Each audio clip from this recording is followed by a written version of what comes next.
For 3 years, Rachel Torres had perfected the art of invisibility. Behind the counter at Mountain View Diner in small-town Colorado, she moved with quiet efficiency, pouring coffee and taking orders from the same faces day after day. Her uniform was always pristine, her blonde hair pulled back in a simple bun and her smile polite but distant. She was exactly what everyone expected from a small-town waitress. Unremarkable, reliable, and forgettable. Before we jump back in, tell us where you're tuning in from, and if this story touches you, make sure you're subscribed, because tomorrow, I've saved something extra special for you. But on this particular Tuesday morning in late September, everything would change when a customer noticed something that should have remained hidden. The morning rush at Mountain View Diner started like any other. Rachel arrived at 5:30 a.m., 30 minutes before opening, just as she had every weekday for the past 3 years. She unlocked the heavy glass door, switched on the neon open sign, and began her methodical preparation. Coffee brewing, grill heating, condiment stations restocked, newspaper rack filled with the local Herald Tribune. By 6 a.m. sharp, she was ready for the first wave of customers. Mountain View Diner sat on the corner of Pine Street and Colorado Avenue, a classic American establishment with red vinyl booths, checkered linoleum floors, and windows that offered a clear view of the Rocky Mountain foothills. The town of Cedar Ridge had a population of just over 8,000 people, the kind of place where everyone knew everyone else's business, or thought they did. Rachel preferred the morning shift because it meant working alone until her colleague Jennifer Walsh arrived at noon. She enjoyed the solitude, the predictable rhythm of breakfast orders, and the fact that most customers were too focused on their coffee and commute to pay much attention to her. This arrangement had worked perfectly for maintaining the low profile she desperately needed. Her first customer was always Frank Morrison, a retired postal worker who ordered black coffee and wheat toast at exactly 6:15 a.m. Frank would sit in booth 3, read every section of the newspaper, and leave a precise 15% tip. He never asked personal questions, never tried to make conversation beyond pleasantries about the weather. Rachel appreciated his consistent indifference. "Morning, Frank," Rachel said as the bell above the door chimed his arrival. She already had his coffee poured, his toast in the toaster. "Looks like it might rain today." Frank nodded, settled into his usual booth, and unfolded his newspaper. "Probably will. Thanks for the coffee, Rachel." The next hour brought the usual parade of familiar faces. Lisa Chen, a nurse at the local hospital, grabbed a large coffee to go and a blueberry muffin.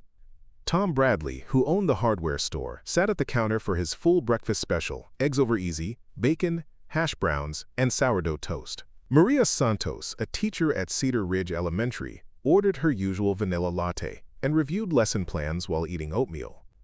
Rachel knew all their orders by heart, served them with professional courtesy, and maintained the careful distance she had cultivated since arriving in Cedar Ridge. She answered direct questions but never volunteered information about herself. She was friendly but not friends with anyone. She was helpful but never helpful enough to draw attention. The morning routine allowed Rachel to operate on autopilot while her mind wandered to safer topics: inventory needs, menu planning, the small apartment she rented above Peterson's bookstore. She had created a comfortable, predictable existence in Cedar Ridge, far from the chaos and violence that had defined her previous life. At 28 years old, Rachel had spent the last 3 years convincing herself that she was content with this simple life. She had a steady job, a quiet apartment, and the anonymity she had desperately sought. The nightmares come less frequently now. The hypervigilance had dulled to a manageable level. She could go entire days without thinking about wind speed, elevation angles, or target acquisition. Around 7:30 a.m., the breakfast rush intensified as commuters stopped for coffee before driving to Grand Junction or other nearby towns for work.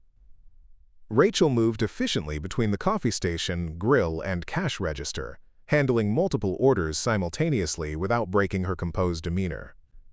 Her movements were economical, precise, never wasted, habits from another life that served her well in the fast-paced environment of a busy diner. "Order up," Rachel called out, sliding plates across the warming counter. "French toast for table 4, omelet for table 6. The bell above the door chimed constantly as customers came and went. Rachel processed each face automatically, a skill she couldn't entirely suppress despite her efforts to live normally. Male, mid-40s, construction worker based on his boots and clothes.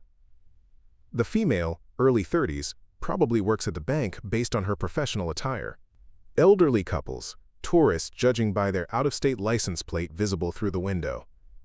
It was this automatic assessment habit that made her notice when someone different entered at 8:15 a.m. The man who walked through the door was tall, probably 6'2", with the kind of physical conditioning that suggested either current or former military service. His posture was perfectly straight, his movements controlled, his eyes scanning the room in a pattern Rachel recognized immediately. He wore civilian clothes, jeans, flannel shirt, work boots, but something about him screamed military training. Rachel felt a familiar tightness in her chest, the first stirring of the anxiety she had worked so hard to suppress. She busied herself wiping down the counter, hoping he would sit somewhere that didn't require direct interaction. But he approached the counter and took a seat on one of the red vinyl stools. "Good morning," Rachel said, placing a menu in front of him and filling a coffee cup without being asked. "What can I get you started with today?" The man looked up at her, and Rachel noticed his eyes. Sharp, intelligent, missing nothing. "Coffee's perfect, thanks." "I'll make breakfast special. Eggs scrambled, wheat toast." "Coming right up," Rachel replied, turning toward the grill. She cracked 3 eggs onto the hot surface, her movements automatic despite the growing unease she felt. Something about this customer was different, but she couldn't identify exactly what was setting off her internal alarms. As she prepared his breakfast, Rachel became aware that the man was watching her with more attention than typical customers paid to their waitress. Not in an inappropriate way, but with the kind of focused observation that made her skin crawl. She had worked very hard to become invisible, and this man was seeing her too clearly. "You from around here?" the man asked when Rachel placed his plate in front of him. "Lived here about 3 years," Rachel replied carefully, the standard response she had perfected. Truthful, but minimal. "Nice town, quiet, I can see the appeal." He took a bite of eggs, continued watching her. "I'm just passing through, heading to Denver for work." Rachel nodded politely, began wiping down the already clean counter. Something in his tone suggested this wasn't casual conversation. "Long drive ahead of you." "Not too bad. I'm used to traveling." He paused, and Rachel sensed he was studying her more intently. "You know, you remind me of someone I used to know. Someone from my military days." Rachel's hand stilled on the counter, but she kept her expression neutral. "I get that sometimes. People say I have one of those faces." But even as she spoke, Rachel realized she had made a mistake. Her posture had changed slightly when he mentioned military service, a barely perceptible stiffening that someone with the right training would notice. And this man definitely had the right training. The morning continued around them, other customers coming and going, the normal sounds of a busy diner, but Rachel felt increasingly isolated in her interaction with this stranger who was asking too many questions and seeing too much. She served him his breakfast, refilled his coffee, and tried to project the same casual professionalism she showed every customer. But she could feel his attention on her like a weight, and for the first time in 3 years, Rachel Torres began to worry that her carefully constructed new life was about to unravel. The mysterious customer finished his breakfast and left a $10 bill on an $8 check, but Rachel couldn't shake the feeling that their interaction was far from over. As she cleared his plate, she noticed he had been sitting in a position that gave him a clear view of both exits and the kitchen entrance, a tactical choice that sent ice through her veins. The rest of the morning passed in a haze of routine activities, but Rachel found herself making unconscious adjustments she hadn't made in years. She positioned herself with better sight lines to the parking lot. She made mental notes of which customers seemed to be lingering too long. She caught herself scanning faces with the intensity she had sworn off when she came to Cedar Ridge. By the time Jennifer Walsh arrived for the lunch shift, Rachel was exhausted from the mental strain of hypervigilance she thought she had left behind. Jennifer was 23, fresh out of community college, and possessed the kind of cheerful optimism that made Rachel feel ancient at 28. "You look tired today," Jennifer observed, tying her apron around her waist. "Rough morning?" "Just busy," Rachel replied, beginning the handover routine they performed every day at noon. Table 6 wants their burger medium rare, Table 2 is still working on coffee refills, and Frank Morrison left his reading glasses again. Jennifer laughed. "I'll make sure he gets them tomorrow. You know, Rachel, You should really join us for drinks on Friday. The whole gang from the hospital and the school is going to Murphy's bar. It would be fun to see you outside of work." This was a conversation they had at least once a month. Jennifer's persistent attempts at friendship. Rachel's polite but firm deflections. Rachel had learned that completely refusing social invitations drew more attention than occasionally agreeing to group events where she could blend into the background. "Maybe next time," Rachel said, collecting her purse and jacket. "I've got some errands to run this afternoon." The errands were actually a carefully structured routine Rachel had developed to maintain her cover while satisfying the paranoid instincts she couldn't entirely suppress. Every Tuesday, she drove the same route through Cedar Ridge, noting changes, observing patterns, ensuring no one was paying unusual attention to her daily activities. First stop was Peterson's bookstore directly below her apartment. Old man Peterson was nearly deaf and preferred customers who didn't try to make conversation, which suited Rachel perfectly. She browsed the mystery section, selected a paperback she would never read, and climbed the external staircase to her apartment. Preparing and narrating the story took us a lot of time, so if you are enjoying it, subscribe to our channel. It means a lot to us. Now back to the story. The apartment was spartanly furnished but meticulously organized. Rachel had intentionally chosen minimal possessions that could be packed and moved quickly if necessary. A single bedroom, small kitchen, living room with basic furniture, and most importantly, windows that offered excellent views of the street approaches. She told herself this was just sensible urban planning, but the truth was more complicated. Rachel made a sandwich, sat by the window, and watched the street below while eating lunch. This had become her Tuesday ritual, monitoring the pedestrian and vehicle patterns, noting anything that seemed out of place. She told herself she was being paranoid, but her training insisted that paranoia had kept her alive in places where carelessness meant death. At 2 p.m., she drove to Miller's hardware store to pick up a package. The store was owned by Tom Bradley's older brother, and Rachel had established a relationship with the business that allowed her to receive mail under an assumed name. The package contained camping equipment she had ordered online, a high-powered scope disguised as binoculars for birdwatching, according to the product description. "Birdwatching, huh?" asked Mike Miller as he handed over the package. "Didn't know you were into that sort of thing, Rachel." "I'm thinking about taking up nature photography," Rachel replied smoothly. "The mountains here are so beautiful." It wasn't entirely a lie. The mountains were beautiful, and photography provided excellent cover for the kind of observation equipment she felt compelled to maintain. But the real reason for the purchase was the growing unease she felt about the morning's encounter with the military customer. Her next stop was the Cedar Ridge Library, where she used the public computers to research recent news about military personnel in Colorado. She created search parameters around Marine snipers, Navy SEALs, and Special Forces units that might be operating in the area. Most of the information was routine, retirement announcements, veterans affairs, community service projects. But buried in a Grand Junction newspaper's online archive, Rachel found something that made her blood run cold. A brief mention of a joint training exercise between multiple special operations units that had concluded the previous week at Fort Carson, approximately 200 miles south of Cedar Ridge. The exercise was called Mountain Thunder and involved precision shooting in alpine environments. Rachel stared at the computer screen, processing the implications. Fort Carson to Cedar Ridge was an easy day's drive. A special operations soldier completing alpine training might very well choose to drive through small mountain towns on his way to Denver. The timing was too coincidental to ignore. She printed the article, cleared the browser history, and drove to her final stop, the Cedar Ridge Medical Center. Dr. Amanda Richardson had been treating Rachel for what she described as anxiety and insomnia related to a car accident 3 years earlier. The car accident story was fabricated, but the anxiety and insomnia were very real. "How have you been sleeping?" Dr. Richardson asked as Rachel settled into the familiar chair in the small office. "Better until recently," Rachel admitted. "I had an unsettling interaction at work today. Someone who seemed to be asking too many questions." Dr. Richardson, a woman in her 50s with graying hair and kind eyes, leaned forward with interest. "What kind of questions?" Rachel had to be careful here. Dr. Richardson believed she was treating a young woman traumatized by a traffic accident, not a former military sniper struggling with civilian adjustment. "Personal questions. About where I'm from, how long I've lived here, It made me feel exposed. That sounds like it might have triggered some of your hypervigilance symptoms, Dr. Richardson observed.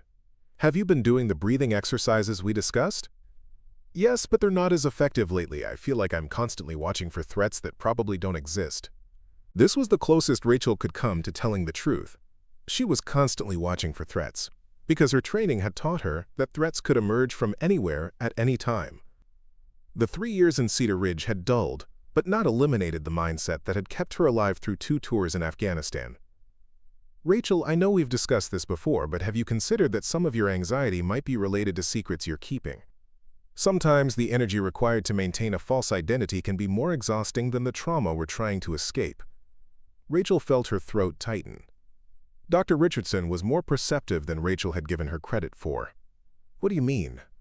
I've been treating trauma patients for 20 years. Car accident victims have certain patterns of symptoms and recovery.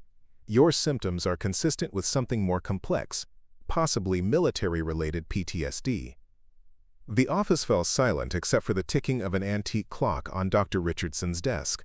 Rachel stared at her hands, weighing the risk of honesty against the growing burden of deception. If someone were to have military experience, Rachel said carefully, but needed to keep that private for safety reasons, what would you recommend? Dr. Richardson nodded slowly. I would recommend that people understand that healing requires some level of truth. Not necessarily public truth, but at least personal truth. And I would remind them that doctor-patient confidentiality protects even the most sensitive information. Rachel looked up, meeting Dr. Richardson's eyes for the first time in months of appointments. How much truth are we talking about? Enough to stop carrying the weight alone. The appointment ended without Rachel making any dramatic revelations, but something had shifted. She drove home through the late afternoon sunlight, considering for the first time in 3 years the possibility that she might not have to carry all her secrets indefinitely. Back in her apartment, Rachel unpacked the scope she had purchased at Miller's Hardware. She assembled it carefully, tested its focus and magnification, then positioned herself by the bedroom window. From this vantage point, she could observe the entire length of Pine Street, the parking area behind the diner, and the approach routes someone would use to conduct surveillance on her workplace. As the sun began to set behind the Rocky Mountain peaks, Rachel settled into what she privately called overwatch position. She told herself this was just a precautionary measure, a way to calm her nerves after an unsettling day. But deep down she knew she was preparing for something more serious. At 7:30 p.m., her vigilance was rewarded. A dark blue pickup truck drove slowly past the diner, the driver clearly observing the building rather than watching the road. The truck continued down Pine Street, turned left on Colorado Avenue, and disappeared from view. 15 minutes later, the same truck approached from the opposite direction, repeating the reconnaissance pattern. Rachel adjusted the scope's focus and got a clear view of the driver during his third pass at 8:15 p.m. It was the military customer from the morning, now conducting deliberate surveillance on her workplace. He wasn't just passing through town, he was investigating her. For the first time in 3 years, Rachel Torres allowed herself to think like the person she used to be. She considered escape routes, potential safe houses, and the weapons cache she had hidden but never disposed of when she first arrived in Cedar Ridge. The man in the truck had recognized something about her that morning, something she thought she had successfully hidden. Now he was confirming his suspicions, and Rachel had to decide whether to run or stand her ground. As she watched the truck make a fourth slow pass, Rachel realized that her 3-year experiment in normal civilian life was over. The question now was what came next, and whether she was prepared to deal with the consequences of someone discovering who she really was. The Tuesday evening routine in Cedar Ridge continued around her: residents walking dogs, teenagers gathering at the convenience store, families finishing dinner. But Rachel felt increasingly disconnected from the peaceful community life she had worked so hard to build. Tomorrow would bring new challenges, and Rachel suspected that the careful balance she had maintained between her past and present was about to collapse entirely. Wednesday morning arrived with an unseasonable chill that matched Rachel's mood perfectly. She had slept in 2-hour intervals, waking each time to check the street through her bedroom window. The blue pickup truck had made 3 more passes between 10 p.m. and midnight before disappearing entirely, But Rachel knew this was just the beginning of a more sophisticated surveillance operation. At 4:30 a.m., she made a decision that would have been unthinkable just days earlier. Rachel pulled a locked metal box from beneath her bedroom floorboards, a hiding place she had constructed during her first week in Cedar Ridge but hoped never to use. Inside the box were items from her previous life: alternative identification documents, emergency cash, a secure satellite phone, and most importantly, intelligence-gathering equipment she had acquired through channels that officially didn't exist. Using a small electronic device that looked like a smartphone but functioned as a signal detector, Rachel swept her apartment for surveillance equipment. The scan revealed nothing, but she knew that meant little. Modern surveillance technology could be virtually undetectable, and if her mysterious customer had the resources she suspected, he might already know far more about her than she realized. The morning routine at Mountain View Diner felt surreal as Rachel went through the familiar motions while her mind operated in full tactical mode. She arrived 30 minutes early and conducted a thorough inspection of the restaurant, checking for signs of unauthorized entry, hidden recording devices, or anything that seemed out of place. Finding nothing obvious didn't provide much comfort. Professionals would be careful to leave no traces. Frank Morrison arrived at his usual time, ordered his usual breakfast, and settled into booth 3 with his newspaper.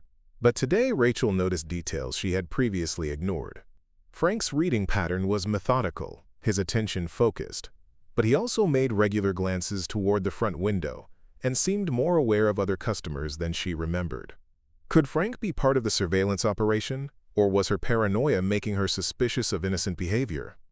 The possibility that her 3-year relationship with regular customers might be compromised added another layer of stress to an already impossible situation. Rachel had worked hard to build genuine connections with the people of Cedar Ridge, and the thought that some of those relationships might be fabricated made her feel sick. At 7:15 a.m., Dr. Amanda Richardson entered the diner and took a seat at the counter.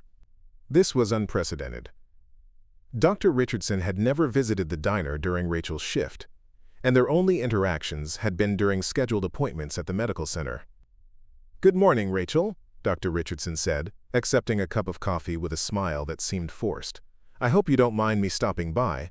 I was driving past and thought I'd try the breakfast everyone talks about." Rachel's internal alarm system went into overdrive. Dr. Richardson lived on the east side of town and worked at the medical center on the south side. There was no logical reason for her to be driving past the diner at 7:15 a.m. on a Wednesday morning. "Of course not," Rachel replied, pouring coffee with hands that remained perfectly steady despite her racing heartbeat. "What can I get you for breakfast?" "Just coffee and toast, please. Wheat toast if you have it." As Rachel prepared the order, she processed the implications of Dr. Richardson's unexpected appearance. Either the doctor had developed concerns about Rachel's mental state and was conducting informal observation, or someone had approached her with questions about her patient. Neither possibility was comforting. "How are you feeling today?" Dr. Richardson asked quietly when Rachel delivered the toast. "You seemed quite anxious during our appointment yesterday." "Much better, thank you," Rachel replied, maintaining her professional waitress demeanor while scanning the restaurant for other customers who might be listening. Getting a good night's sleep made all the difference. Dr. Richardson nodded but continued studying Rachel with the intense focus she usually reserved for clinical evaluations. "That's good to hear. Sometimes a single conversation can change our entire perspective on a situation." The phrasing was oddly specific, and Rachel wondered if Dr. Richardson was trying to communicate something beyond normal doctor-patient concern. Before she could analyze the interaction further, the bell above the door chimed, and 2 new customers entered. Rachel recognized them immediately as tourists: expensive hiking boots, brand new outdoor clothing, cameras hanging around their necks. They looked like the typical Colorado adventure seekers who passed through Cedar Ridge on their way to more famous destinations. But Rachel's enhanced alertness picked up details that concerned her. Both men moved with military precision despite their casual civilian disguises. Their eyes swept the restaurant in the systematic pattern of trained operators conducting reconnaissance. Most telling, they chose a table that provided excellent sightlines to both exits and positioned themselves so one could observe Rachel while the other watched the entrance. "Good morning," Rachel said, approaching their table with menus and coffee. "Are you folks visiting the area?" "Just driving through. the older man replied. He was approximately 45, graying hair, build that suggested regular physical training. We heard this was a good place for breakfast before heading up to the national park. Absolutely, Rachel agreed, filling their coffee cups. The pancakes are excellent, and the breakfast burrito is popular with hikers. Are you planning to do some serious climbing? Nothing too ambitious, the younger man said. He appeared to be in his early 30s, sandy brown hair, alert green eyes that seemed to catalog every detail about Rachel. We are more interested in photography than mountaineering. Rachel nodded politely and took their orders. 2 breakfast specials, eggs over medium, bacon, hash browns. Standard tourist fare that required no special attention. But as she worked the grill, she became increasingly aware that both men were conducting subtle surveillance on her activities. The situation deteriorated further when a third unfamiliar customer arrived at 8:30 a.m. This man made no pretense of being a casual visitor. He wore a dark business suit, carried a briefcase, and had the bearing of someone accustomed to authority. He selected a booth near the window and immediately began making phone calls while pretending to review documents. Rachel now found herself serving breakfast to what appeared to be a coordinated surveillance team while Dr. Richardson observed her reactions and Frank Morrison continued his unusually attentive newspaper reading. The paranoid scenario she had feared was becoming reality, and she had no clear understanding of who was investigating her or why. At 9:15 a.m., the situation reached a breaking point when the original military customer from Tuesday returned. He entered the diner, surveyed the other occupants with obvious recognition, and approached the counter with the confidence of someone who knew exactly what he was doing. "Good morning," he said, taking the same stool he had occupied the previous day. "I was hoping we could continue our conversation from yesterday." Rachel felt trapped between competing instincts. The civilian part of her that wanted to maintain her cover through normal customer service, and the military part that recognized she was facing a coordinated operation requiring tactical response. "Of course," she replied, pouring coffee with movements that remained steady through sheer force of will. "What would you like for breakfast today?" "Actually, I'm more interested in talking than eating," he said, lowering his voice so only Rachel could hear. "My name is Staff Sergeant David Walsh, Marine Corps Special Operations Command. I think we need to discuss your background." The revelation hit Rachel like a physical blow. He wasn't just suspicious. He had confirmed her identity and was now making direct contact. The use of his real name and military identification suggested this was an official approach rather than casual curiosity. "I'm not sure what you mean," Rachel replied, but she knew her cover was essentially blown. A Marine Special Operations Staff Sergeant didn't approach civilians with questions about their background, unless he already had substantial evidence. "We can do this easy or hard," Walsh said quietly. "But either way, we're going to talk. There are questions about your service record that need answers. And disappearing for 3 years without proper debriefing has attracted attention from people much less patient than me." Rachel glanced around the diner, suddenly understanding the full scope of what was happening. The tourist photographers, the businessman with the briefcase, even Dr. Richardson's unexpected visit. They were all part of a carefully orchestrated operation designed to identify and approach her without creating a public scene. "I finished my service legitimately," Rachel said, meeting Walsh's eyes directly for the first time. "All my paperwork was processed through proper channels." "Your paperwork was processed," Walsh agreed, "but your debriefing was incomplete. When a sniper with your specific skill set and operational history requests immediate discharge and then vanishes, people ask questions. When those questions don't get answered for 3 years, people start looking." The weight of her past was finally catching up with her, and Rachel realized that her attempts to build a normal life in Cedar Ridge had been doomed from the beginning. You don't just walk away from the kind of work she had done, especially not with the knowledge and experience she possessed. "What kind of questions?" Rachel asked, though she suspected she already knew the answer. "The kind that involve classified operations, missing equipment, and concerns about what information might have been compromised when you disappeared," Walsh replied. "The kind that require official answers from official people in official settings." Rachel looked around the diner one more time, taking in the faces of people she had served coffee to for 3 years, people who had become the closest thing to a community she had known since leaving the military. Frank Morrison was still reading his newspaper, but she now realized he was probably taking notes. Dr. Richardson was finishing her toast while observing the interaction with clinical interest. The tourist photographers were documenting everything with equipment that was certainly more sophisticated than it appeared. "How long do I have?" Rachel asked quietly. "That depends on how cooperative you want to be," Walsh replied.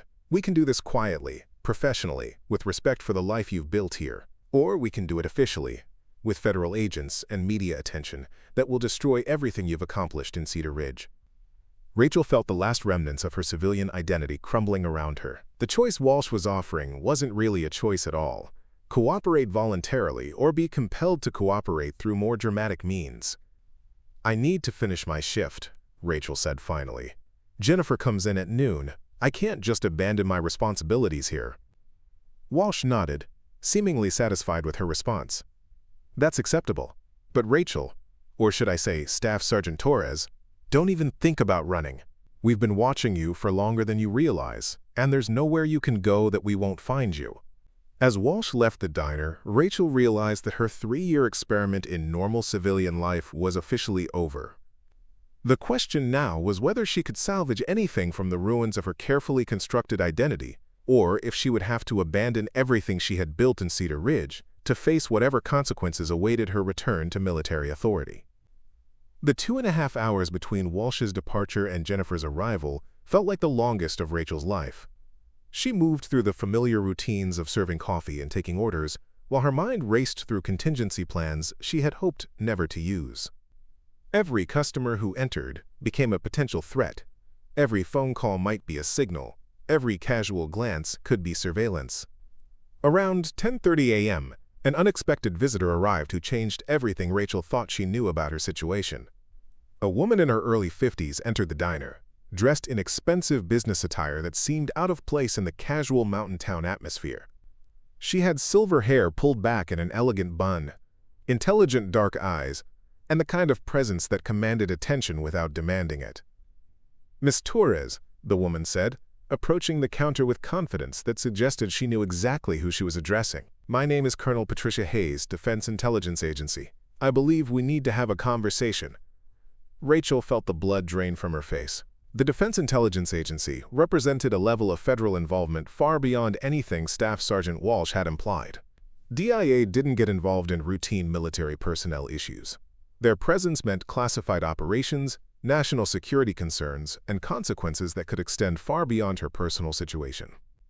"I'm sorry, but I think you have me confused with someone else," Rachel replied, though the words sounded hollow even to her own ears. Colonel Hayes smiled with the patience of someone accustomed to dealing with evasive subjects. "Rachel Torres, Staff Sergeant, United States Army, 75th Ranger Regiment, specialized training in advanced marksmanship and reconnaissance. Service record includes 2 tours in Afghanistan, classified operations in Syria and Yemen, and a discharge that left numerous questions unanswered." The recitation of her military history in the middle of the diner felt surreal, but Colonel Hayes spoke quietly enough that only Rachel could hear the details. Still, the mere presence of a DIA colonel in Cedar Ridge meant that Rachel's situation had escalated beyond anything she had imagined. "What do you want?" Rachel asked, abandoning any pretense of civilian identity. "I want to offer you something that Staff Sergeant Walsh doesn't have the authority to provide," Colonel Hayes replied. "I want to offer you the truth about why you're being investigated, and more importantly, why your country still needs your skills." Before Rachel could respond, Colonel Hayes placed a business card on the counter. "Finish your shift. Meet me at the address on this card at 1 p.m. Come alone and understand that this is the only opportunity you'll have to hear the full story before decisions are made for you." The colonel left without ordering anything, leaving Rachel staring at a business card for a law office in Grand Junction that she was certain didn't actually practice law. The morning had gone from bad to catastrophic, and Rachel realized she was caught in something much larger than a routine military personnel inquiry. At exactly noon, Jennifer Walsh arrived for her shift with her usual cheerful energy, completely unaware that her co-worker's life was collapsing around her. Rachel went through the shift handover mechanically, providing updates on inventory and customer needs while her mind focused on more pressing concerns. "You look terrible," Jennifer observed as Rachel gathered her purse and jacket. "Are you coming down with something?" "Just tired," Rachel replied. "I think I need a few days off to rest." "Good idea. You've been working too hard lately. Take care of yourself, Rachel. As Rachel walked to her car, she wondered if this might be the last normal conversation she would ever have with Jennifer. Depending on what Colonel Hayes wanted to discuss, Rachel might not be returning to Mountain View Diner at all. The drive to Grand Junction took 45 minutes through winding mountain roads that normally provided Rachel with a sense of peace and connection to the natural beauty of Colorado. Today, the isolation of the mountain highways felt ominous, and she found herself checking the rearview mirror for surveillance vehicles that might be following at a discreet distance. The address on Colonel Hayes' business card led to a modest office building in a commercial district that specialized in accounting firms and small legal practices. The law office of Peterson & Associates occupied a suite on the third floor, but when Rachel arrived, she found that the office space had been temporarily converted into something that looked more like a military briefing room. Colonel Hayes was waiting with a laptop computer, several manila folders, and the kind of secure communication equipment that confirmed this was an official intelligence operation. Two other individuals were present, a younger man in military uniform who introduced himself as Captain James Rodriguez, and a woman in civilian clothes who identified herself only as Agent Sarah Martinez from a federal agency that prefers not to be named. "Thank you for coming," Colonel Hayes said, gesturing for Rachel to take a seat at a small conference table. "I know this situation has been stressful, but I need you to understand that your cooperation is essential for reasons that extend far beyond your personal circumstances." Rachel sat down but remained tense, ready to react if this turned out to be an interrogation rather than a briefing. What kind of reasons? Colonel Hayes opened one of the manila folders and removed a series of photographs that made Rachel's stomach clench with recognition. The images showed locations in Syria and Yemen where she had conducted classified operations during her final year of military service. Locations that were supposed to remain secret forever. 3 weeks ago, intelligence assets in the Middle East reported unusual activity at sites connected to your former operations, Colonel Hayes explained. Someone with detailed knowledge of classified mission parameters has been providing information to hostile forces. Information that could only come from personnel who participated in those operations. The implications hit Rachel like a physical blow. "You think I'm the leak?" "We think someone wants us to think you're the leak," Agent Martinez interjected. "The timeline doesn't match your discharge, and the technical details suggest someone with current access to classified databases rather than historical operational knowledge." Captain Rodriguez leaned forward. "The problem is that your disappearance and the timing of these leaks has created suspicion that needs to be resolved. There are people in Washington who believe you either sold classified information or were compromised by hostile intelligence services." Rachel felt anger rising alongside her fear. She had served her country with distinction, suffered physical and psychological wounds in the process, and earned the right to pursue a civilian life without being accused of treason. "I never sold anything to anyone," Rachel said firmly. "I completed my service, took my discharge, and tried to build a normal life. I've never contacted anyone from my military past or discussed classified operations with anyone." "We believe you," Colonel Hayes said. "But belief isn't enough when national security is at stake. We need proof, and more importantly, we need your help to identify the real source of the leaked information." "What kind of help?" Rachel asked, though she suspected she already knew the answer. Colonel Hayes opened the laptop and showed Rachel satellite imagery of a compound in northern Syria that she recognized immediately. It was a facility she had conducted reconnaissance on during her final deployment, a mission that had resulted in the capture of high-value intelligence targets. "The real leak appears to be someone with current access to operational planning databases," Colonel Hayes explained. "Someone who is using your historical mission parameters to design new operations that compromise current intelligence assets. We need someone with your specific knowledge and skills to help us identify and stop this person." "You want me to come out of retirement," Rachel said. "We want you to help us save the lives of intelligence operatives who are being targeted because someone is using your old mission files to set traps," Agent Martinez replied. "This isn't about bringing you back into active service. This is about using your expertise to stop a traitor who is getting people killed." Rachel stared at the satellite imagery, remembering the heat and dust and constant danger of her final deployment. She had thought that part of her life was over forever, but the photographs in front of her represented a direct threat to people who were currently serving in the same capacity she once had. "What would this involve exactly?" Rachel asked. Captain Rodriguez opened another folder containing operational summaries and personnel files. We need you to review current mission planning and identify inconsistencies that might reveal the source of the leaks. We need you to analyze the leaked information and determine what specific knowledge would be required to provide that level of detail. And we need you to help us design a counterintelligence operation that will expose the traitor without alerting them to our investigation, Colonel Hayes added. Rachel realized she was being offered a choice between returning to her quiet life as a waitress, under permanent suspicion of treason, or accepting a temporary assignment that might clear her name but would definitely end her civilian existence in Cedar Ridge. "How long would this take?" Rachel asked. "Possibly several months," Agent Martinez replied. "The investigation is complex, and the counterintelligence operation will require careful planning and execution." Rachel looked around the improvised briefing room, considering her options. She could refuse and spend the rest of her life looking over her shoulder, wondering when federal agents might decide she was indeed the traitor they were seeking. Or she could accept the assignment and sacrifice the peaceful life she had built in Cedar Ridge to help colleagues she had never met, but who were facing the same dangers she had once faced. "I need guarantees," Rachel said finally. "I need assurance that my cooperation will result in complete exoneration of any suspicion about my involvement in these leaks." "You have that assurance," Colonel Hayes replied.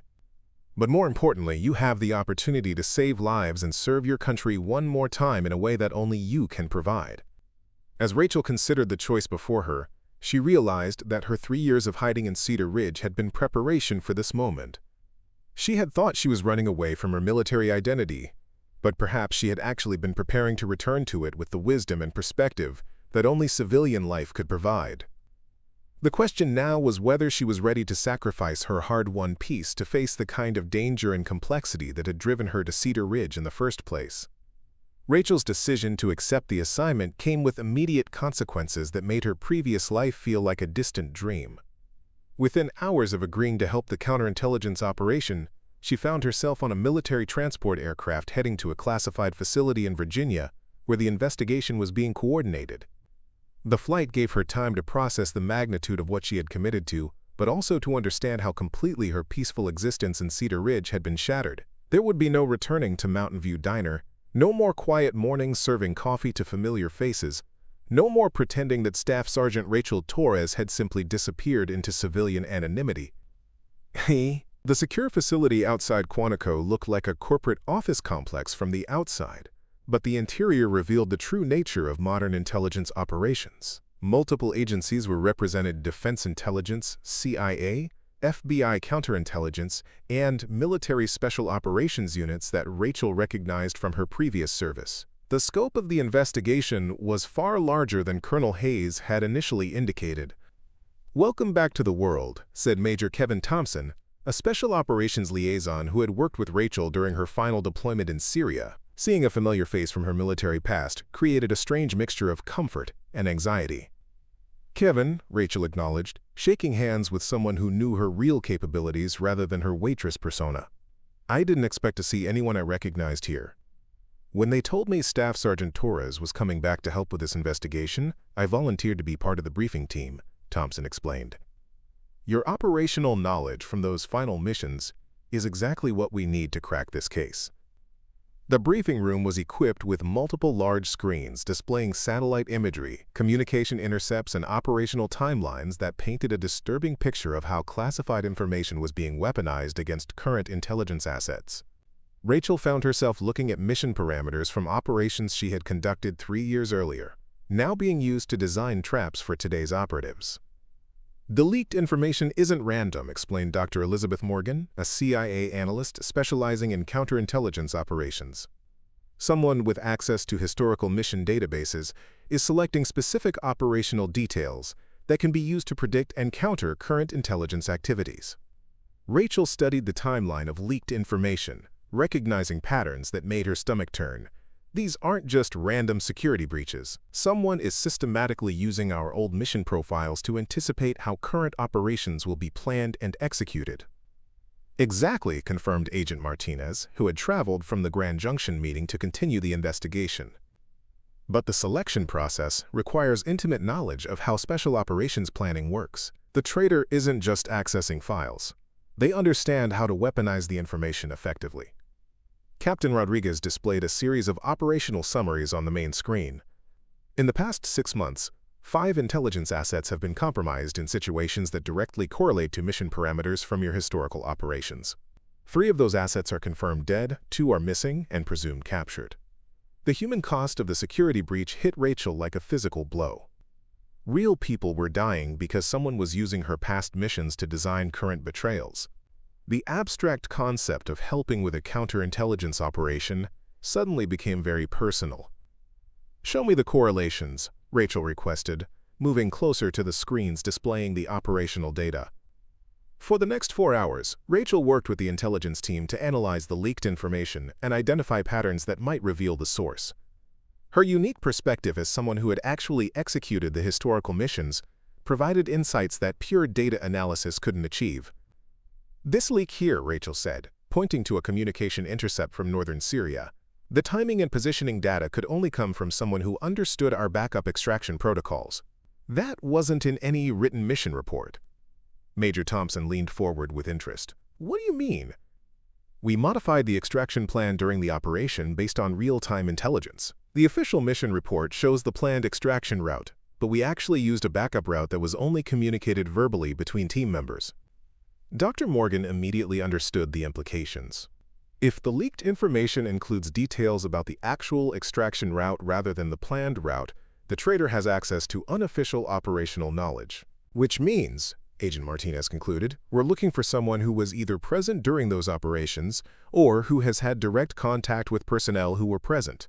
This revelation narrowed the investigation significantly.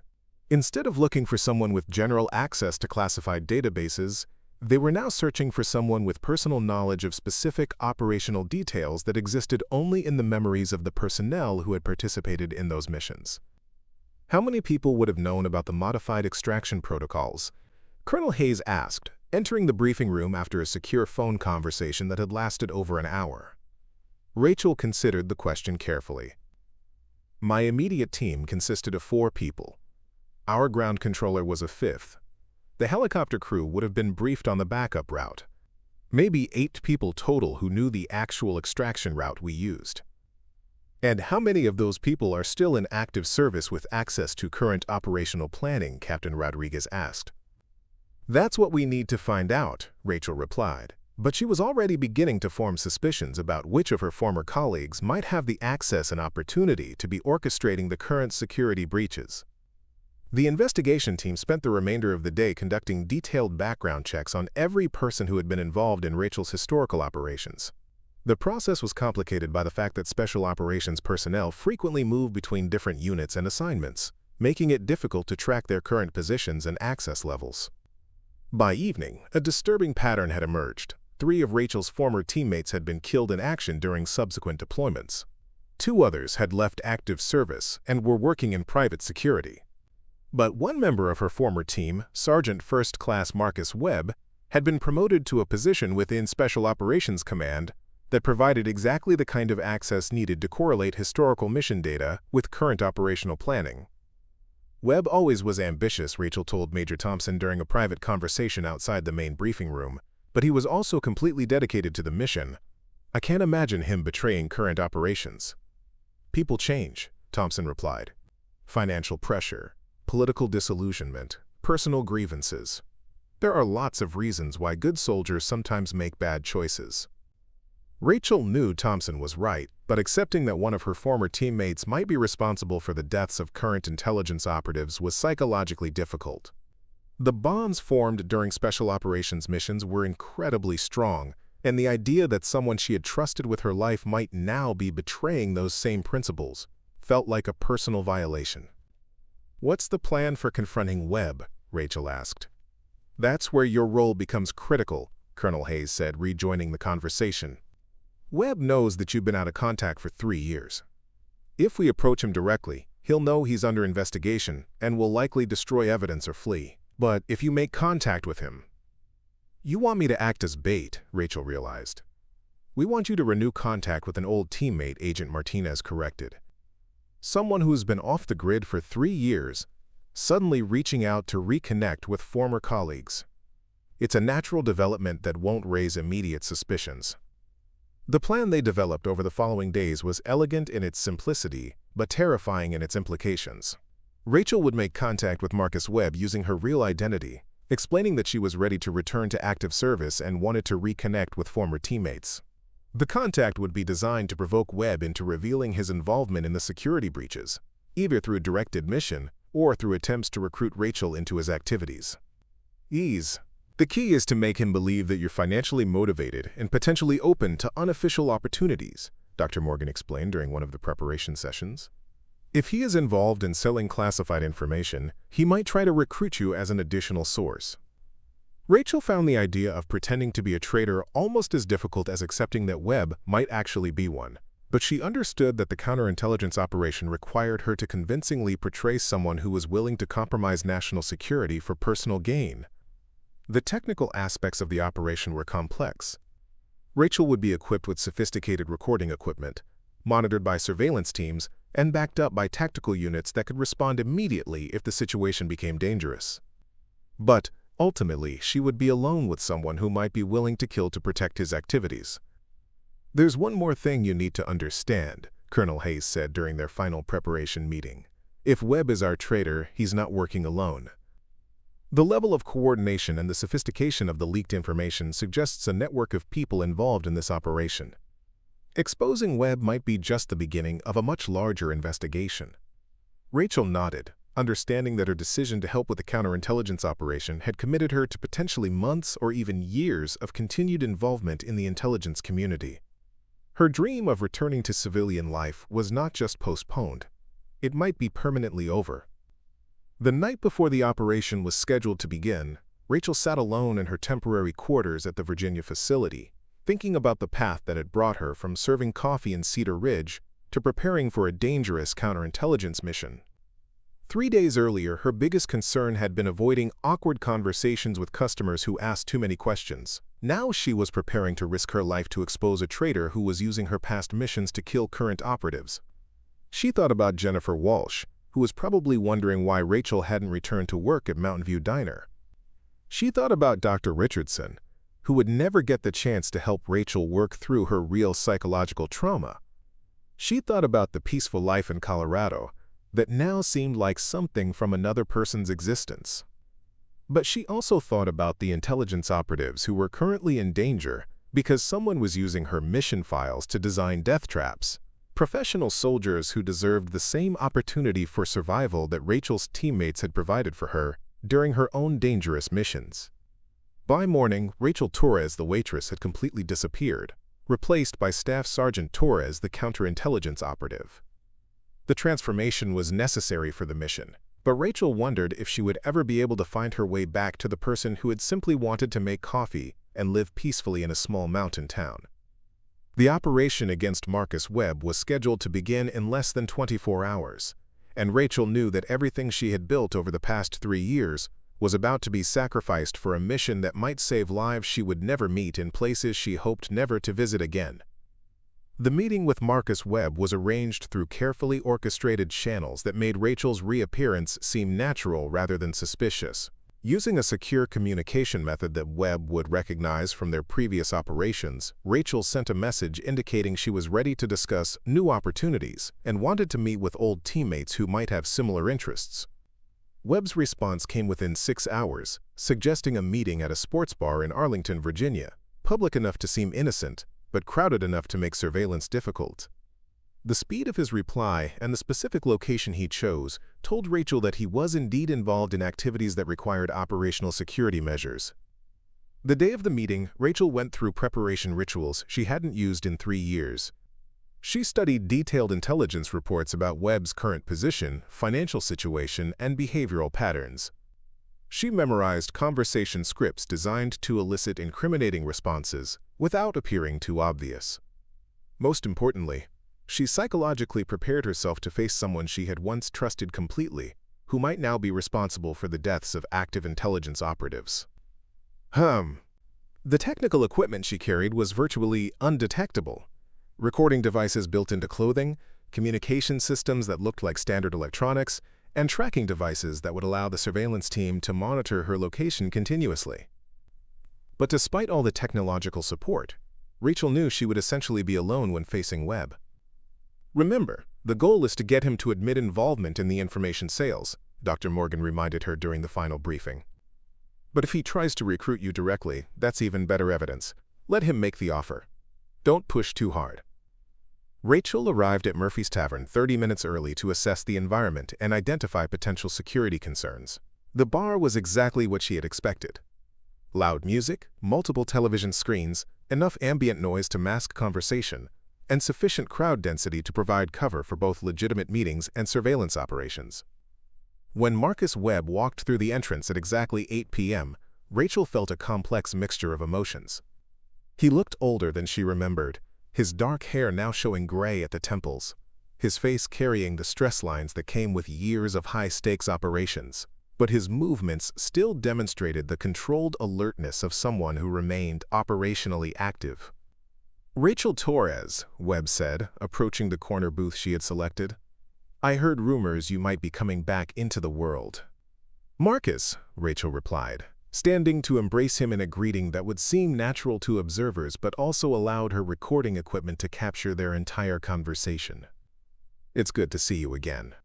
They ordered drinks and spent the first 20 minutes catching up on general topics: mutual acquaintances, changes in military organization, the challenges of staying connected after special operations service.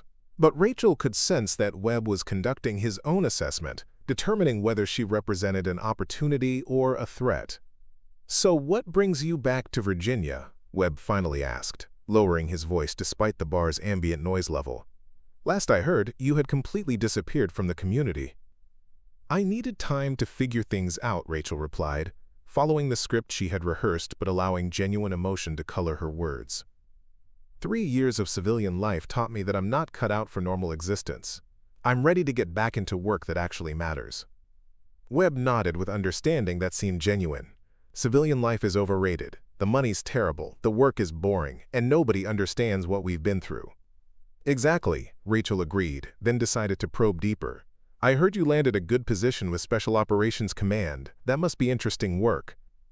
"It has its advantages," Webb replied carefully, but Rachel noticed his posture change slightly. "Access to current intelligence, coordination with ongoing operations, opportunities to stay connected to the real action." The phrasing was significant. Opportunities suggested activities beyond official duties, and staying connected to the real action might indicate involvement in unofficial operations. "I'm looking for something that offers more than just steady employment," Rachel said, following the conversation plan designed to encourage Webb to reveal his activities. 3 years of minimum wage taught me that financial security is important, but I also miss the excitement of meaningful work." Webb studied her for a long moment, and Rachel could see him weighing risks and opportunities. "There are possibilities for people with our specific skill sets," he said finally. "Opportunities that offer both financial rewards and the chance to use our training effectively." "What kind of opportunities?" Rachel asked, allowing eagerness to show in her voice. Instead of answering directly, Webb asked his own question. "How comfortable are you with gray area operations? Work that might not have complete official oversight but serves important strategic purposes?" Rachel felt her pulse quicken.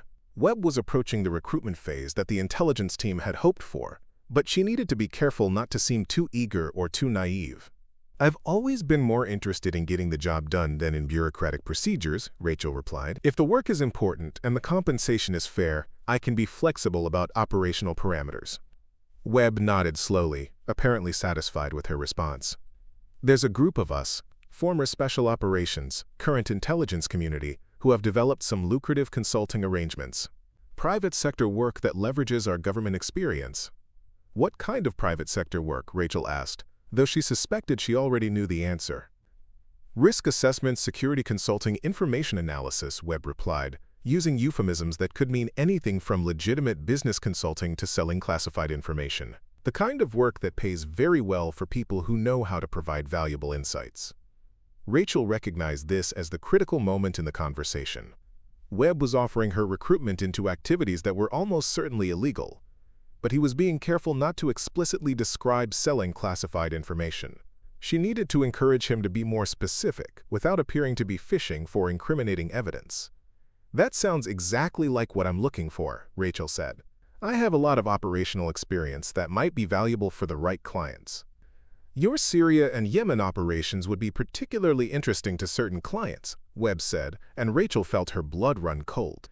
He was specifically referencing her classified missions, indicating that he knew exactly what information she could provide. Those operations involve some unique challenges, Rachel replied carefully. The kind of experience that could be very valuable for clients facing similar situations.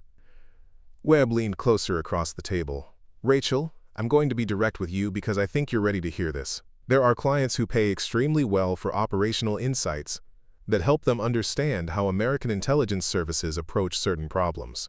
Your experience in Syria and Yemen is exactly what some of these clients need. The admission was more explicit than the intelligence team had expected. Webb wasn't just selling general information. He was specifically marketing intelligence about American operational methods to hostile clients. How well do these consulting arrangements pay? Rachel asked. 6 figures annually, sometimes more for particularly valuable insights, Webb replied. Tax-free, since the payments are handled through offshore accounts. Rachel felt sick.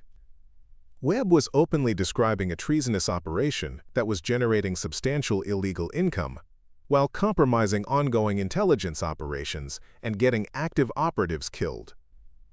That's impressive compensation, Rachel managed to say. What would someone need to do to get involved in these consulting arrangements? Demonstrate access to current operational intelligence, Webb replied. The clients aren't interested in historical information unless it can be correlated with ongoing activities. That's where my current position becomes valuable. I can identify how historical missions relate to current operations. The admission was exactly what the intelligence team needed. Webb had just confessed to using his official position to correlate historical mission data with current operations for the benefit of hostile clients. So you're able to take historical operational experience and apply it to current intelligence activities? Rachel asked, giving Webb one more opportunity to provide detailed evidence of his treason. Exactly, Webb confirmed. For example, your extraction protocols from the Syria operations have been very useful for helping clients understand how current similar operations might be planned and executed. Rachel felt rage building alongside her disgust. Webb was casually describing how he had used her mission experience to design traps that had killed current intelligence operatives. That's brilliant, Rachel forced herself to say. How many of our former teammates are involved in these consulting arrangements? Not many, Webb replied. Most people are too risk-averse or too hung up on old-fashioned concepts of loyalty. But the few of us who understand the reality of modern geopolitics are doing very well financially. Before Rachel could respond, her secure communication device vibrated with an emergency signal from the surveillance team. Something was wrong, and she needed to extract herself from the situation immediately. This all sounds very interesting, Rachel said, beginning to gather her belongings. But I should probably think about it overnight before making any commitments. Webb's expression changed immediately. Rachel, these opportunities don't stay available indefinitely. My clients are always looking for new sources, but they're also very careful about operational security. The shift in his tone suggested that Webb might be reconsidering whether Rachel represented an opportunity or a threat. If he suspected that she wasn't genuinely interested in his treasonous activities, the situation could become dangerous very quickly. I understand, Rachel replied, standing up from the booth. But this is a big decision. I'm definitely interested, but I need to consider all the implications. We should meet again tomorrow, Webb insisted. There are other people you should meet, clients who are very interested in your specific operational experience. Rachel realized that Webb was now trying to accelerate the recruitment process, possibly because he was becoming suspicious of her motivations. The intelligence team's plan to gather evidence through gradual engagement was no longer viable. Tomorrow sounds good, Rachel agreed, knowing she had no intention of meeting with Webb again outside of an interrogation room. As she left Murphy's Tavern, Rachel understood that the counterintelligence operation had succeeded beyond the team's expectations. Webb had provided detailed confessions to selling classified information, using his official position to compromise current operations, and getting intelligence operatives killed through his treasonous activities. But she also realized that Webb's mention of other people and clients who are very interested confirmed that the treachery extended far beyond one rogue intelligence officer. The investigation that had started with suspicious leaks from her historical missions was now revealing a network of traders who were systematically compromising American intelligence operations for financial gain.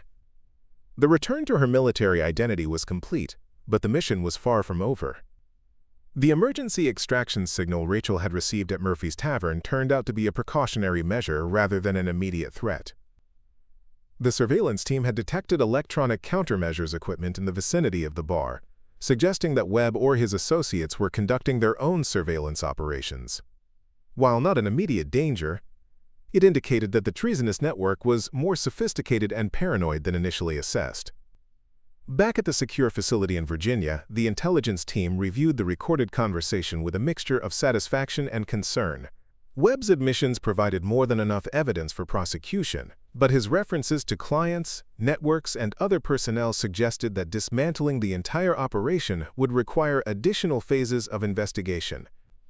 The conversation exceeded our best-case expectations for evidence gathering, Dr. Morgan told Rachel during the post-operation debriefing. Webb essentially confessed to every aspect of the treasonous activities we suspected. But his mention of wanting you to meet other people confirms this is a larger conspiracy. Colonel Hayes was more direct in her assessment. We now have a choice. We can arrest Webb immediately and prosecute him based on the evidence from tonight's conversation. Or we can continue the operation and attempt to identify the full extent of his network. Rachel understood the implications immediately. Continuing the operation meant maintaining her cover and potentially meeting with Webb's clients and co-conspirators. It meant extending her involvement in the intelligence community indefinitely and completely abandoning any possibility of returning to civilian life. "What do you recommend?" Rachel asked, though she suspected she already knew the answer. Major Thompson answered first. "From an operational perspective, we have a unique opportunity to roll up an entire spy network rather than just one individual. Webb trusts you, believes you're motivated by money, and wants to introduce you to his clients. That kind of access is invaluable." Agent Martinez nodded in agreement. "But we also need to consider the personal cost to you, Rachel. Continuing this operation could take months or even years. It would mean permanently abandoning your civilian identity and accepting full-time commitment to counterintelligence work." The choice reminded Rachel of the decision she had made 3 years earlier when she left military service. Then, she had chosen to prioritize her personal peace over continued service to her country. Now, she was being asked to make the opposite choice, to sacrifice her personal desires for the greater good of protecting active intelligence operatives. "How many people do we think are at risk if this network continues operating?" Rachel asked. Captain Rodriguez consulted his operational summaries. "Based on the pattern of compromised operations over the past year, we estimate that dozens of intelligence assets are potentially at risk. The network appears to be expanding its activities and becoming more aggressive in targeting American operations." Rachel thought about the intelligence operatives who were currently serving in the same dangerous locations where she had once worked. They deserved the same support and protection that her teammates had provided for her. They deserved to complete their missions and return home safely rather than being betrayed by someone who had once shared their commitment to serving the country. "I'll continue the operation," Rachel decided. "But I want guarantees that when this network is completely dismantled, I'll have the option to choose my next assignment rather than being automatically reassigned to another undercover operation." Colonel Hayes smiled with what appeared to be genuine respect. "You'll have that option, Rachel. In fact, given your performance on this operation, you'll have a lot of options when this is completed." The expanded operation required significantly more preparation and coordination. Rachel would need to maintain her cover while meeting with additional members of the treasonous network, potentially including hostile intelligence officers from foreign countries. The risk level was substantially higher than the initial confrontation with Webb, but the potential intelligence value was also much greater. Over the following week, Rachel worked with the intelligence team to develop elaborate backstopping for her cover identity. She would pose as a former special operations soldier who had left military service due to financial pressures and disillusionment with government policies. Her motivation for joining the spy network would be primarily financial, with some ideological elements about American foreign policy failures. The psychological preparation was more challenging than the technical aspects. Rachel had to convincingly portray someone who was willing to betray her country and former colleagues for money. She had to appear genuinely motivated by greed and resentment rather than patriotic duty and loyalty. "The key is to remember that you're not actually becoming a traitor," Dr. Morgan explained during one of their preparation sessions. "You're portraying a character whose motivations you understand but don't share, like an actress playing a role in a movie." But Rachel knew it was more complicated than acting. She would be interacting with real traitors who were causing real damage to American intelligence operations. She would need to convince them that she shared their willingness to compromise national security for personal gain. The psychological strain of such extended deception could be substantial. The first expanded meeting occurred 2 weeks later at a private residence in McLean, Virginia. Webb had arranged for Rachel to meet 2 additional members of his network: a CIA analyst named Brian Foster, who provided current intelligence assessments, and a former NSA technician named Patricia Coleman, who specialized in communication intercepts. Both Foster and Coleman were older than Rachel, with decades of intelligence experience that they were now using to compromise American operations. Meeting them in person made the treachery more real and more infuriating than reviewing abstract evidence files. "Marcus tells us you have extensive operational experience in Syria and Yemen," Foster said, reviewing a dossier that contained accurate information about Rachel's military service. "Our clients are very interested in understanding American operational methods in those regions." "I spent 2 years working those areas," Rachel replied, following her cover story. "I can provide detailed information about how operations are planned, executed, and supported." Coleman leaned forward with technical interest. "What kind of communication protocols were used during your operations?" "Our clients are particularly interested in understanding how American forces coordinate with local assets."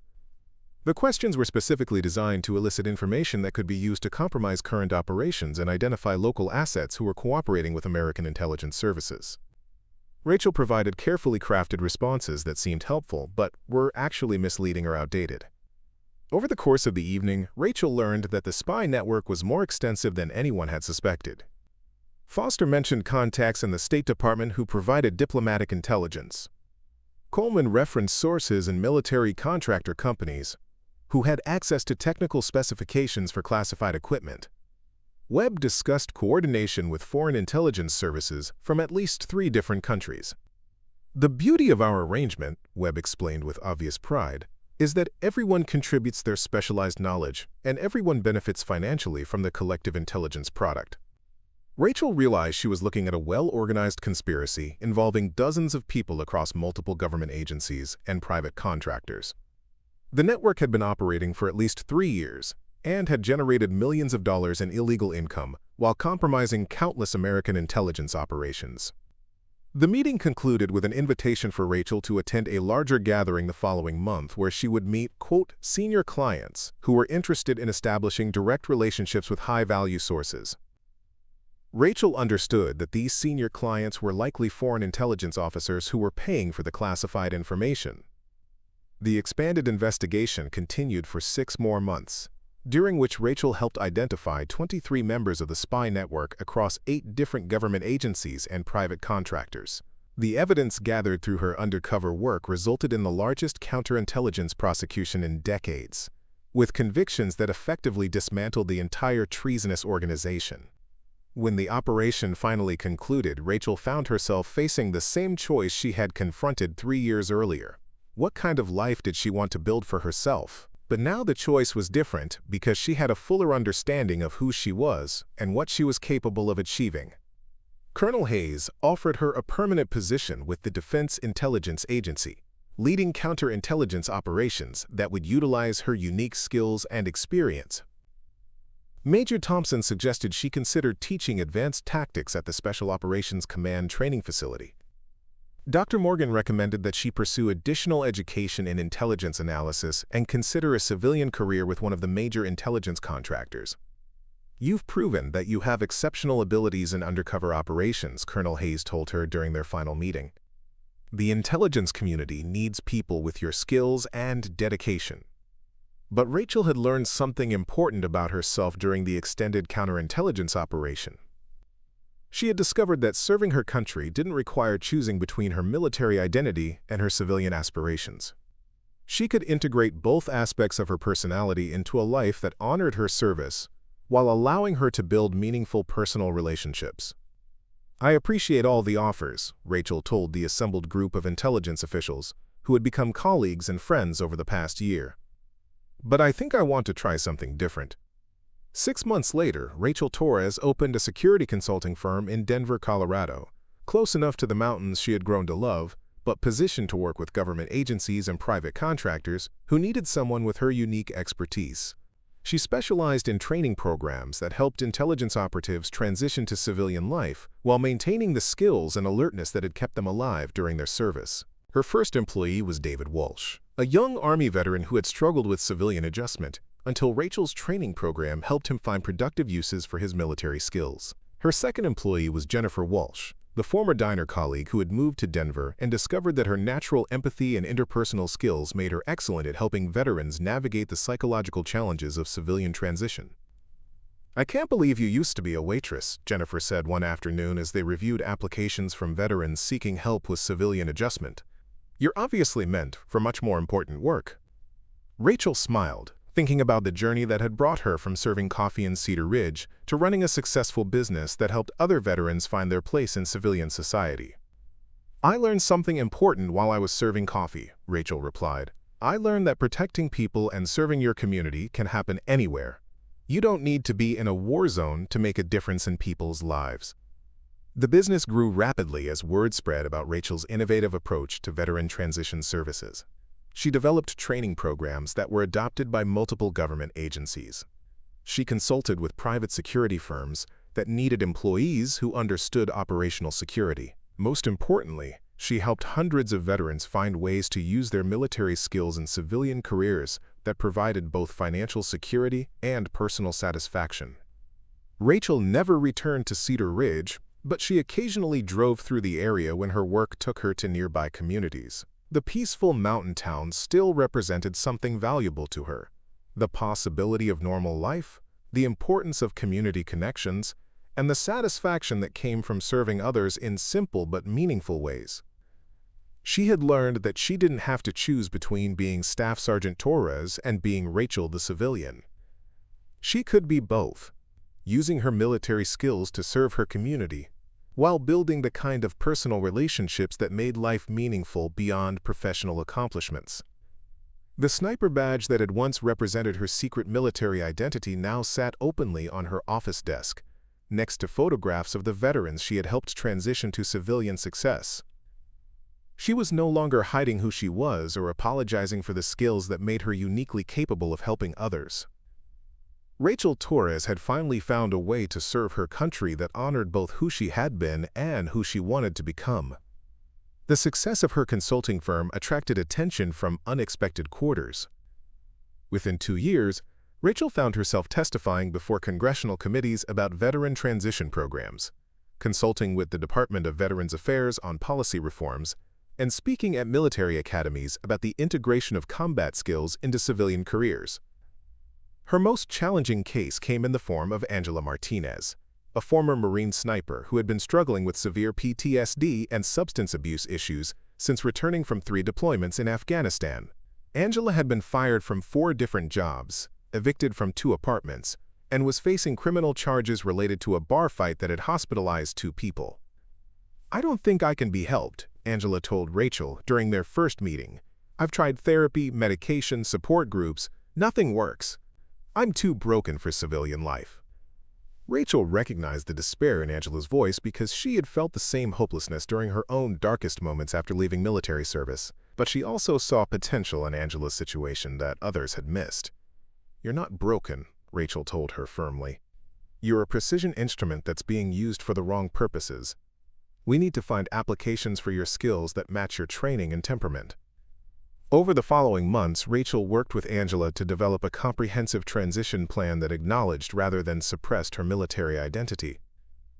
Instead of trying to make Angela fit into traditional civilian employment, they identified opportunities where her combat experience would be valuable, rather than problematic. The breakthrough came when Rachel connected Angela with a wildlife conservation organization that needed someone with tracking and observation skills to monitor endangered species in remote wilderness areas. The work required exactly the kind of patience, precision, and environmental awareness that Angela had developed as a military sniper. For the first time in 5 years, I feel useful, Angela reported after her first month in the field. I'm using my skills to protect something instead of trying to pretend they don't exist. Angela's success led to additional partnerships with organizations that needed employees with specialized military skills. Rachel developed relationships with disaster relief agencies that required people capable of operating in dangerous environments, private security firms that valued tactical expertise, and research institutions that needed personnel comfortable with extended isolation and challenging conditions.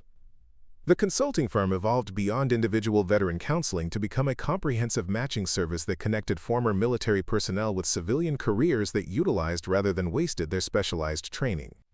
Rachel's innovative approach attracted funding from major corporations, government agencies, and philanthropic organizations that recognized the economic and social value of effectively integrating military veterans into civilian society. One of her most successful programs paired former special operations personnel with emergency medical services. The tactical medical training, stress management capabilities, and crisis decision-making skills that special operations soldiers developed translated directly to civilian emergency response work. The transition from military medic to civilian paramedic was seamless, explained Robert Chen, a former Navy SEAL who became one of Denver's most decorated emergency medical technicians. Rachel's program didn't try to change who I was. It helped me find places where who I am is exactly what's needed.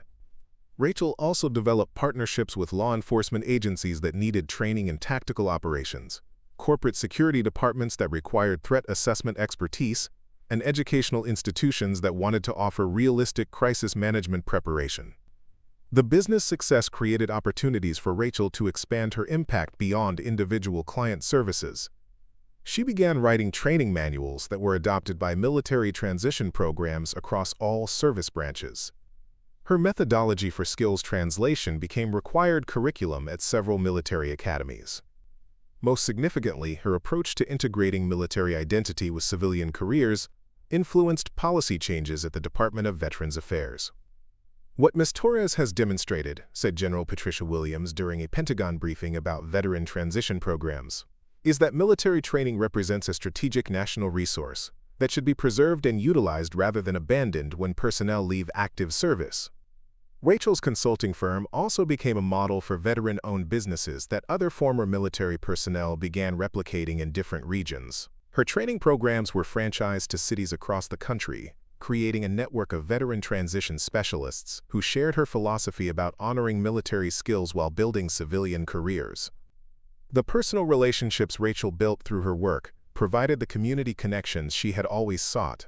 Her Denver office became an informal gathering place for veterans who had successfully transitioned to civilian careers and wanted to help others navigate the same process. "This feels like the team environment I missed from military service," explained Maria Santos, a former Air Force pilot who now worked as a commercial airline instructor while volunteering at Rachel's consulting firm. "We're still serving together, just in a different capacity." Rachel's approach to veteran transition also attracted attention from international organizations. She consulted with NATO allies about veteran integration programs, spoke at conferences in Europe and Asia about military skills translation, and developed partnerships with veteran service organizations in countries facing similar challenges with post-conflict personnel integration. The global perspective reinforced Rachel's understanding that the skills developed through military service represented universal human capabilities that could benefit civilian society regardless of cultural or national context. Leadership, crisis management, teamwork, and tactical thinking were valuable in any environment where people faced complex challenges requiring coordinated responses. 5 years after opening her consulting firm, Rachel received an unexpected visitor. Dr. Amanda Richardson, her former therapist from Cedar Ridge, arrived at the Denver office to discuss a research project about long-term outcomes for veterans who had received effective transition support. "I've been following your career since you left Cedar Ridge," Dr. Richardson told Rachel during their reunion. "Your success validates something I always suspected during our therapy sessions." "What's that?" Rachel asked. "That your anxiety and hypervigilance weren't symptoms of trauma that needed to be eliminated," Dr. Richardson explained. "They were adaptive responses that needed to be channeled into appropriate applications. You didn't need to stop being alert and tactical. You needed to find environments where those capabilities were assets rather than liabilities." The research project that Dr. Richardson proposed would study the long-term psychological and economic outcomes for veterans who had participated in Rachel's transition programs, compared to veterans who had received traditional transition services. The preliminary data suggested that Rachel's approach resulted in significantly higher rates of career satisfaction, financial stability, and psychological well-being. "What you've created here," Dr. Richardson observed during her week-long study of Rachel's programs, "is essentially a method for helping veterans maintain their military identity while adapting it to civilian purposes. Instead of asking them to abandon who they became through military service, you're helping them find ways to use those capabilities constructively." The research validation led to additional opportunities for Rachel to influence veteran policy at the national level. She was appointed to a Presidential Commission on Veteran Employment, invited to testify before congressional committees about transition program effectiveness, and asked to consult with the Department of Defense about preparing active duty personnel for eventual civilian careers. Through all the professional success and policy influence, Rachel maintained her commitment to individual client services. She personally worked with veterans who faced the most challenging transition obstacles, often taking cases that other programs had classified as hopeless. Her most memorable success involved Thomas Bradley, a former Army Ranger who had been homeless for 3 years after developing severe social anxiety that made traditional employment impossible. Rachel worked with Thomas for 8 months to develop a career path that utilized his survival skills and tactical knowledge while accommodating his need for minimal social interaction. The solution came through a partnership with a wilderness survival school that needed instructors capable of teaching advanced outdoor skills to both civilian students and military personnel. Thomas's expertise in navigation, shelter construction, and environmental adaptation made him an exceptional instructor, while the outdoor environment provided the isolation he needed to manage his anxiety. "Rachel didn't try to fix what was wrong with me," Thomas explained during a program evaluation interview. "She helped me understand that what I thought was wrong with me was actually valuable in the right context." Rachel's consulting firm eventually expanded to include 3 offices, 12 full-time staff members, and partnerships with over 50 organizations that regularly hired veterans for specialized positions. But the core philosophy remained unchanged. Military training represented valuable human capital that should be preserved and utilized rather than discarded or ignored. The business success also provided Rachel with financial security that allowed her to pursue pro bono work with veterans who couldn't afford transition services. She established a foundation that provided free consulting services to veterans facing homelessness, legal problems, or severe mental health challenges. Military service creates capabilities that civilian society desperately needs, Rachel told a gathering of nonprofit executives who were interested in replicating her programs. "The challenge isn't changing veterans to fit civilian society. It's helping civilian society recognize and utilize the capabilities that veterans bring." As Rachel approached her 10th anniversary of leaving active military service, she reflected on the journey that had taken her from a secret sniper serving coffee in a mountain town to a nationally recognized expert on veteran transition programs. The path had been unexpected, often difficult, but ultimately more rewarding than anything she could have planned. Standing in her Denver office, looking at the wall displaying letters from hundreds of veterans who had successfully transitioned to fulfilling civilian careers, Rachel realized that she had found the perfect integration of service and community that she had always sought. She was still protecting people, still serving her country, still using her tactical skills, just in ways she had never imagined possible. The sniper badge on her desk no longer represented a secret identity that needed to be hidden.